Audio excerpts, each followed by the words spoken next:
Imagine करें कि आप एक बोट पर अपनी फैमिली के साथ नीले समुद्र में छुट्टियां गुजारने गए हैं। चारों तरफ दूर दूर तक पानी फैला हुआ है और सब कुछ नॉर्मल दिखाई देता हो, लेकिन तभी एक लम्हे में सब कुछ बदल जाए। अचानक समुद्र का पानी कहीं गायब हो जाए और आप समुद्र के नीचे की वीरान जमीन पर फंस जाएं। ऐसे में आपके दिमाग में कई सवाल आएंगे। आखिर समुद्र का सारा पानी कहाँ गया? क्या ये पानी दोबारा वापस आएगा? तो चलिए ये सभी सवालों के जवाब जानते हैं इस फिल्म से, जो आपको सांस रोकने पर मजबूर कर देगी। कहानी की शुरुआत में हम एक फैमिली को देखते हैं जो एक बोट पर कैरेबियन ओशन के बीच में मौजूद होते हैं। ये फैमिली बेन नाम के इस लड़के का बर्थडे सेलिब्रेट करने के लिए समुद्र के बीच में आए होते हैं, एक यादगार पल बनाने के लिए। वो सभी बहुत खुश थे, लेकिन उन्हें पता नहीं था कि ये खुशी कुछ ही देर की मेहमान है। कुछ पल के लिए सब कुछ नॉर्मल चल रहा होता है। जब वह सभी समुद्र का व्यू एंजॉय कर रहे थे तो बेन की मॉम समुद्र में स्विमिंग करने के लिए जंप कर देती है, जबकि बेन और उसके फादर फिशिंग करने में बिजी थे। लेकिन तभी अचानक से बेन की मॉम जूलिया को समुद्र में ऐसा फील हुआ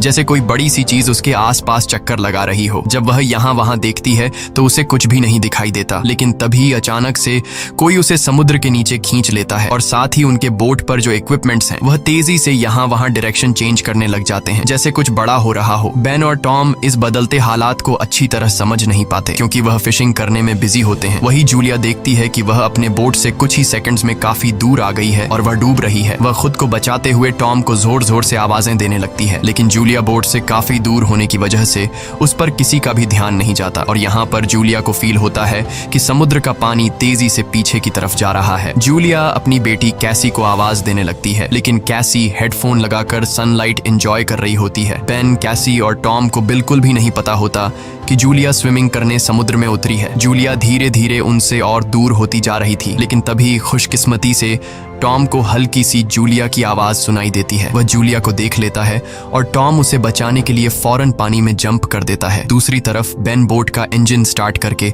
उनके पास ले जाता है। लकीली टॉम जूलिया को डूबने से बचा लेता है। जब वह बोट के करीब पहुंचते हैं तो उसके बाद बेन और कैसी उन दोनों को बोट के ऊपर खींच लेते हैं और इस तरह से जूलिया की जान बच पाती है। अब बोट पर टॉम अपनी बेटी कैसी पर गुस्सा करता है। वह कहता है कि तुम्हारा ध्यान कहाँ था? मैंने तुमसे कहा भी था कि जब तुम्हारी मॉम स्विमिंग करने समुद्र में उतरेगी तो तुम्हें उस पर नजर रखनी है। कैसी सॉरी करती है और कहती है कि मैंने हेडफोन पहन रखे थे।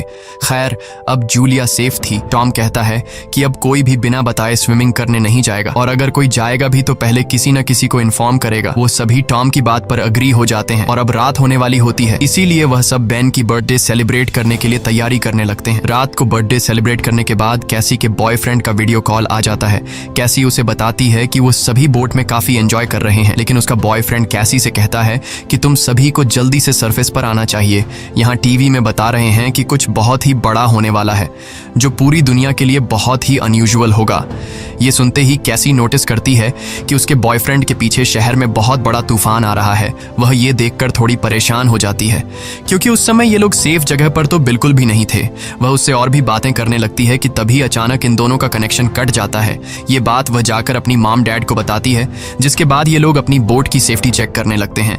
जो चेक करते हुए ये लोग नोटिस करते हैं कि उनके बोट के आसपास बहुत सारी वेल और शार्क फिश मंडरा रही हैं, जबकि इस एरिया में वेल्स या फिर शार्क मछली बिल्कुल भी नहीं पाई जाती है। टॉम एक ओशन एक्सप्लोरर था, इसीलिए वह जानता था कि वेल या शार्क ऐसा किसी बड़े भयानक तूफान के आने से पहले ही करती हैं। आने वाले भयानक तूफान का अंदाजा तो हो ही चुका था, लेकिन उससे पहले उन्हें शार्क से निपटना था। उससे पहले कि वह कुछ कर पाते तभी इस दौरान उनकी बोट को एक जोरदार झटका लगता है। वह सभी बहुत घबरा जाते हैं। टॉम समझ जाता है कि बोट के निचले हिस्से के साथ कोई बड़ा क्रीचर टकरा गया है, जिसे चेक करने के लिए टॉम नीचे पानी में जाता है। वह देखता है कि बोट के नीचे बहुत बड़ा डेंट आ चुका है, जो कि जरूर किसी बड़ी शार्क ने दिया था। ये चेक करने के बाद जब टॉम वापस ऊपर आता है तो उसके कंधे पर बहुत ही गहरा चोट आया होता है। ये देखकर जूली उसके जख्मों पर स्टिचेस लगाती है। यहाँ पर टॉम अपनी फैमिली को बताता है कि शार्क के दिए इस डेंट की वजह से इंजन खराब हो गया है, अब हम बोट को आगे नहीं ले जा पाएंगे। वह सभी समुद्र के बीचों बीच फंस चुके हैं और अब उनके पास सिर्फ यही ऑप्शन रह गया था कि यह किसी को मदद के लिए बुलाए। लेकिन केसी जब बाहर मदद के लिए कॉल करने के लिए आई तो सिग्नल भी नहीं थे। उनकी बोट का कम्युनिकेशन कोई भी सिग्नल पकड़ नहीं रहा था। वह सभी बहुत परेशान थे कि अचानक से यह सब कुछ बंद क्यों पड़ गए। अब इस मुश्किल वक्त में टॉम अपने खाने पीने का सामान चेक करता है। उनके पास सिर्फ 4 दिन तक का खाना था और कुछ भी नहीं, लेकिन जिंदा रहने की एक छोटी सी उम्मीद उन्हें इस बात की थी कि यह लोग एक शिपिंग रूट पर थे और यहाँ से कोई न कोई शिप इन्हें गुजरते हुए देख लेगा, जिसके बाद वह इसे बचा लेंगे। अब उनकी इन्हीं बातों बातों के दौरान उन्हें बाहर से एक जोरदार आवाज सुनाई देती है। जब उन्होंने बाहर जाकर देखा तो एक बड़ा सा मीटियोरॉइड इन्हीं की तरफ आ रहा था। वह उनकी शिप से टकरा सकता था और उससे बचने के लिए टॉम जल्दी से अपनी बोट का इंजन स्टार्ट करता है, लेकिन वह जानता था कि अगर उसने ऐसा किया तो उसकी बोट बर्बाद हो जाएगी, और ऐसा ही होता है। उनकी बोट का इंजन पूरी तरह से डैमेज हो गया,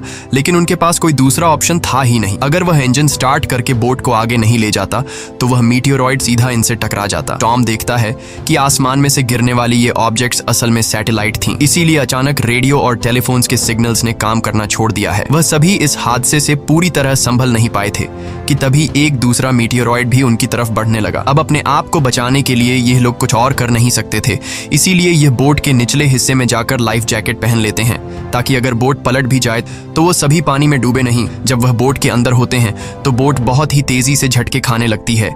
वह सभी समझ जाते हैं कि अब यह लोग बच नहीं पाएंगे। तभी अचानक इन लोगों को एक जोरदार आवाज सुनाई दी और यह सभी बेहोश हो जाते हैं। जब इन्हें होश आया तो ये लोग पाते हैं कि ये लोग जिंदा थे। हालांकि इन्हें चोटें जरूर आई थीं, मगर हैरानी की बात यह थी कि अब उनकी बोट के अंदर कहीं छोटी बड़ी सुराखें हो चुकी थीं, लेकिन उससे पानी अंदर नहीं आ रहा था। अब जब यह पूरी फैमिली अपने बोट से बाहर आकर देखती है तो यह नज़ारा देखकर वह सभी हैरान रह जाते हैं। वह देखते हैं कि उनकी बोट के नीचे पानी ही नहीं, उनकी बोट के आसपास जमीन पर मछलियां पड़ी थीं और उनकी बोट एक वीरान पहाड़ी इलाके में थी, जैसे यह लोग किसी दूसरी दुनिया में आ गए हों। यह जगह पूरी तरह से बदल चुकी थी।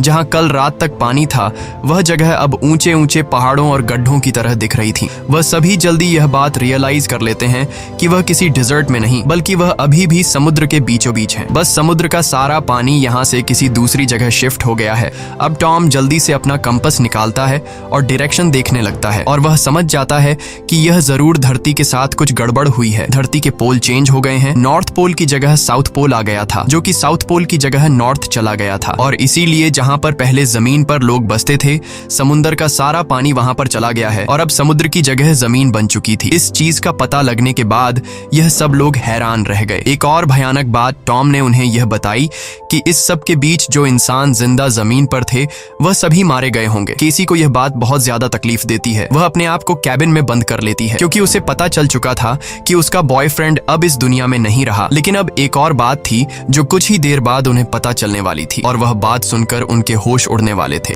खैर, अब जूली यहाँ पर बचे हुए खाने को इकट्ठा करने लगती है और बेन अपने बर्थडे के सारे बलून हवा में उड़ाता है ताकि अगर कोई जिंदा हो तो वो उनके पास आ जाए और वो सब मिलकर इस सिचुएशन का सामना करें। उसके बाद टॉम रेडियो के जरिए किसी से कांटेक्ट करने की कोशिश करता है। उम्मीद तो उसे ये थी कि सामने से कोई रिस्पॉन्स नहीं आएगा, लेकिन सरप्राइजिंगली उसे रिस्पॉन्स मिलता है। ये रिस्पॉन्स उसे एक कैप्टन ने दिया था जिसका नाम नाटो है, और वो भी समुद्र के शिफ्ट होने की कहानी जानता था, क्योंकि वह भी टॉम की फैमिली की तरह अपनी सबमरीन में था। टॉम कैप्टन से पूछता है कि अब इस सिचुएशन में हमें क्या करना चाहिए। यहाँ कैप्टन इन सभी को वह बात बताता है जिससे उनके पैरों तले जमीन खिसक जाती है। कैप्टन टॉम को बताते हैं कि अर्थ के जो पोल चेंज हुए हैं वे लगभग एक हफ्ते में फिर से अपनी जगह वापस आ जाएंगे, यानी एक हफ्ते बाद समुद्र वापस अपनी जगह पर आएगा और उस समय उसकी लहरें बहुत खतरनाक होंगी। इसलिए कैप्टन टॉम से कहता है, मैं तो सबमरीन के जरिए सरवाइव कर लूंगा, मगर तुम जल्दी से जल्दी अपने लिए कोई ऊंची सी जगह देखो और वहां चले जाओ, क्योंकि वहां पर तुम्हारे बचने के चांसेस ज्यादा होंगे। ये बात सुनते ही जूली फौरन अपने बच्चों से पैकिंग करने के लिए कहती है। टॉम कैप्टन से कहता है कि आपकी सबमरीन के अंदर भी बचने के चांसेस ज्यादा हैं, तो क्या आप मेरे फैमिली को रख लेंगे? कैप्टन कहता है कि जरूर भाई, मैं ऐसा करना तो चाहता हूँ, लेकिन मैं कर नहीं सकता, क्योंकि मेरी सबमरीन के अंदर मेरा एक साथी मारा गया है और यहाँ पर सिर्फ 2 लोगों की ही जगह है। मैं एक आदमी को तो रख सकता हूँ, लेकिन फिर भी एक बाहर ही रहेगा। और यहाँ पर टॉम कैप्टन से रिक्वेस्ट करता है कि प्लीज आप मेरे दोनों बच्चों को किसी तरह से रख लें, इसके बदले में आपको हमारे पास बचा सारा खाना दे दूंगा। जिसके बाद कैप्टन उसकी बात मान लेता है और कैप्टन टॉम को मैन्युअली मैप पर अपना लोकेशन समझा देता है। उसके बाद टॉम उस सबमरीन की लोकेशन का अंदाजा लगाता है और वो अपनी वाइफ को बताता है कि हम सिर्फ 2 दिन में वहां तक पहुंच जाएंगे, यानी ये समुद्र का पानी वापस आने से पहले हम अपने बच्चों को सही सलामत वहां तक पहुंचा सकते हैं और इस तरह से हमारे दोनों बच्चों की जान बच सकती है। अगली सुबह ये पूरी फैमिली अपने सफर के लिए तैयार थी, तो टॉम देखता है कि दूर से एक अजीब सा आदमी अपने डॉग के साथ उनकी तरफ चला आ रहा है। टॉम देखता है कि वह आदमी घायल है, इसलिए टॉम ने उसकी मदद करनी चाहिए। वो पानी की बोतल लेकर उसके पास जाता है। इस आदमी ने टॉम का पानी पीने के बाद उसका शुक्रिया अदा करने के बजाय उल्टा उस पर अटैक कर लेता है और ये चीज दूर खड़ी जूली भी देख लेती है। तो आदमी अपने पास पड़े हुए चाकू से टॉम पर हमला करके उसकी जान ले लेता है। उसके बाद वो आदमी जूली की तरफ बढ़ता जाता है। अब अपने हस्बैंड को तो वो नहीं बचा पाई, लेकिन जल्दी से वो बोट के अंदर जाती है और कैबिन में अपने दोनों बच्चों को लॉक कर देती है। उसके बाद वो केसी को एक फ्लेयर गन देती है और कहती है कि इसका यूज तब करना जब हम बहुत ही मुश्किल हालत में हों। अब ये बात कर ही रहे थे कि वह आदमी उनकी बोट तक भी पहुंच जाता है और उससे बचने के लिए जूली बाथरूम के अंदर चली जाती है। अब यहाँ पर वो किलर उनकी बोट पर सर्च करना शुरू कर देता है और जैसे ही उसे यहाँ खाना मिलता है वह खाना शुरू कर देता है। वह खाने पर ऐसा टूट पड़ता है जैसे वह पिछले कई दिन से भूखा हो। खाना खाने के बाद जब वह जूली को ढूंढने लगता है, उसके बाद वह सीधा कैबिन की तरफ जाता है, लेकिन वहां जाकर उसे पता चलता है कि जहां से आवाज आ रही थी वहां कोई भी नहीं है। दरअसल जूली बोट में हुए छेद से निकलकर यहां से बाहर निकल चुकी थी, लेकिन उस आदमी का जो डॉग होता है वह जूली को देख लेता है और जूली पर भौंकने लग जाता है। अब मजबूरी में जूली को उस डॉग को चुप कराने के लिए उसे मारना पड़ता है और वह खुद बोट के नीचे छुप जाती है। हालांकि वैसे तो वह उस किलर को नहीं मिल पाती, लेकिन जब वह बाहर झांक कर अपने डॉग को मरा देखता है तो वह समझ जाता है कि जूली बोट से बाहर है। अब जैसे ही वह उसे पकड़ने के लिए बोट से नीचे उतरा तो जूली वापस बोट के ऊपर जाकर एक टूटे हुए शीशे को अपना रास्ता बनाते हुए फिर से बोट के अंदर आ जाती है। लेकिन थोड़ी देर में यहाँ पर जूली उस आदमी के हाथों पकड़ी जाती है। वह उसे उसके बालों से पकड़ के उसे मारने लग जाता है। वह जूली का गला दबाने लगता है। अब वह किसी तरह से खुद को बचाने के लिए उस किलर से लड़ने लगती है। कैसी जो ये सब केबिन से देख रही थी, उसे याद आता है कि ये फ्लेयर गन यूज करने का अच्छा मौका है। वो फ्लेयर गन चला देती है जिससे आदमी दूर जा गिरता है, लेकिन उसे ज्यादा कुछ नहीं होता, बस उन्हें भागने का मौका मिल जाता है और बोट में आग भी लग जाती है। अब जूली जल्दी से अपने दोनों बच्चों को बचाने के लिए उस बोट से बाहर निकल जाती है। बोट से निकलते वक्त वो किलर एक बार फिर से जूली पर हमला करता है, लेकिन इस बार जूली उसे लात मारते हुए पीछे गिरा देती है। बाहर जाने के बाद कैसी और बेन अपने फादर की डेड बॉडी को देखकर रोने लगते हैं। उन्होंने इस सब की बिल्कुल उम्मीद नहीं की थी। बेन अपने पिता की मौत का खुद को जिम्मेदार ठहराता है। वो कहता है कि न मैं वो बलून ऊपर छोड़ता और न ही आदमी उन्हें देखकर यहाँ आता। अब यहाँ पर जूली भी अपने हस्बैंड से लिपट कर रो रही थी कि तभी वो देखती है कि वो किलर उनकी जलती हुई बोट से बाहर निकल आता है और अब उनके लिए यहाँ पर रुकना सेफ नहीं था। इसीलिए वो अपने दोनों बच्चों को लेकर यहाँ से भागती है। कुछ ही देर बाद उनकी जलती हुई बोट ब्लास्ट हो जाती है। भागते भागते ये लोग काफी थक चुके थे, इसलिए ये एक पहाड़ी के पीछे आराम करने के लिए रुक जाते हैं, क्योंकि उन्हें लग रहा था कि शायद इस किलर ने यहाँ उनका पीछा छोड़ दिया है। बेन यहाँ पर भी रो रहा था। कैसी उसे हौसला देते हुए पीने के लिए साफ पानी देती है, लेकिन बेन पानी पीने से भी इनकार कर देता है। जूली अपने बेटे को समझाती है कि इसमें तुम्हारी कोई गलती नहीं, वो तो तुमने मदद के लिए बलून हवा में उछाले थे। तभी जूली ने देखा कि वो किलर अभी भी उनके पीछे आ रहा है। अब तीनों जल्दी से किलर से बचने के लिए भागना शुरू कर देते हैं। भागते भागते ये लोग बहुत थक चुके थे, लेकिन जब भी ये पीछे मुड़कर देखते हैं तो वो किलर उनके पीछे ही आ रहा होता था। अब ये लोग रुकते नहीं, लगातार भागते रहते हैं और एक ऐसी जगह पहुंच जाते हैं जहां पर जहरीला पानी मौजूद था। यहाँ से जाते वक्त उन्हें कुछ भी हो सकता था, लेकिन जूली अपने बच्चों को यहीं से गुजरने का हुक्म देती है। जहरीले एसिड से गुजरने के बाद उनकी हालत काफी खराब हो गई थी और जूली को एहसास हुआ कि बेन डिहाइड्रेट हो चुका है। उनके पास पानी की कुछ आखिरी बूंदें थीं जो उन्होंने बेन को दी, लेकिन इतने थोड़े पानी से उसकी प्यास नहीं बुझी। अब यहाँ पर कैसी हिम्मत हार चुकी थी। वो कहती है, हम सब जिस तरफ बढ़ रहे हैं शायद वहाँ पर सबमरीन होगी भी या नहीं, लेकिन जूली उसे डांटती है कि चुप करो और जो मैं कह रही हूँ वैसा ही करो। हम लोग आगे बढ़ेंगे और मुझे पता है कि मैं तुम्हें बचा लूंगी। जूली के कहने पर वो लोग फिर से चलना शुरू करते हैं और आगे बढ़ने पर उन्हें एक प्लेन दिखाई देता है जो सालों पहले तबाह होकर समुद्र में गिर गया होगा। ये लोग प्लेन के अंदर छिप जाते हैं और जूली एक आखिरी बार अपनी फैमिली फोटो देखती है जो उन्होंने कल रात ली थी। उस फोटो को देखकर सभी लोग टॉम को याद करते हैं। इन तीनों को यकीन नहीं हो रहा था कि एक ही दिन में उनके साथ क्या से क्या नहीं हुआ। अब रात काफी हो चुकी थी और ये लोग थक भी चुके थे। कैसी और बेन सो चुके थे। तभी किसी की आवाज से केसी की आंख खुल जाती है। वो बाहर देखने आती है तो देखती है कि वही किलर उनके पीछे आ रहा है। अब इन तीनों को इस किलर से हर हाल में जान छुड़ानी थी, इसीलिए कैसी उसी जगह पर बैठकर सोने का नाटक करती है। किलर समझता है कि वो सो रही है और जैसे ही वो अटैक करने आता है जूली मौका पाकर पीछे से वार करती है। इस बार जूली बहुत गुस्से में थी। वो उस पर इतने हमले करती है कि उसकी जान ले लेती है। आखिरकार उनका ये खतरा टल जाता है और जूली सुकून की नींद सो जाती है। सुबह जब वो उठते हैं तो देखते हैं कि किलर की बॉडी बहुत बुरी हालत में है। किसी क्रीचर ने उसे काट काट कर अंदर से खोखला कर दिया था, जिससे उन्हें अंदाजा हो गया कि यहाँ आस-पास खतरनाक जीव हैं। अब उन्हें जल्दी से वहां पहुंचना था जहां कैप्टन की सबमरीन थी। जूली अपना मैप देख रही थी। दूसरी तरफ बेन पानी की तलाश में भटक रहा था। आगे जाकर वो पानी देखता है और बिना सोचे समझे पीने लगता है। जूली ने मना किया था क्योंकि वो तालाब जहरीला था, लेकिन बेन इतना प्यासा था कि उसने जूली की बात न मानी। जूली उसे देखती है और दौड़कर पानी पीने से रोक लेती है, लेकिन तब तक वो काफी पानी पी चुका था। थोड़ी देर बाद बेन बीमार हो गया और चलने की हालत में नहीं था, इसीलिए जूली और केसी वहां पर एक शेल्टर बनाते हैं और कुछ देर आराम करते हैं। तभी जूली को अजीब आवाजें सुनाई देती हैं। जब वो बाहर जाकर देखती है तो उसे पता चलता है कि ढेर सारे क्रैब्स उनकी तरफ बढ़ रहे हैं, जिनसे बचने के लिए उन्होंने भागना शुरू किया। थोड़ा आगे चलने के बाद कुछ दूरी पर उन्हें एक बहुत बड़ी शिप नजर आई। ये एक कार्गो शिप थी जिसके अंदर बहुत सारे कंटेनर्स भी थे। इन कंटेनर में ही बहुत सारे लोगों ने पनाह ली हुई थी। इन तीनों को देखते ही वो सभी कंटेनर में जाकर छुप गए। दरअसल वो इन तीनों से नहीं भागे, बल्कि उनके पीछे केकड़े आ रहे थे। ये तीनों कंटेनर के पास जाकर गिड़गिड़ाने लगते हैं और दरवाजा खोलने की रिक्वेस्ट करते हैं, लेकिन वो उनके लिए दरवाजा नहीं खोलते। दूसरी तरफ केकड़ों की एक बहुत ही बड़ी सेना उनके पीछे थी, इसीलिए अब उनको खुद कुछ करना होगा। उनके पास कोई और रास्ता तो था नहीं, इसलिए जूलियन और उसके दोनों बच्चे कंटेनर के ऊपर चढ़ने का फैसला कर लेते हैं। जूलियन पहले अपने दोनों बच्चों को कंटेनर के ऊपर चढ़ाती है। अब जूलियन जैसे ऊपर चढ़ती है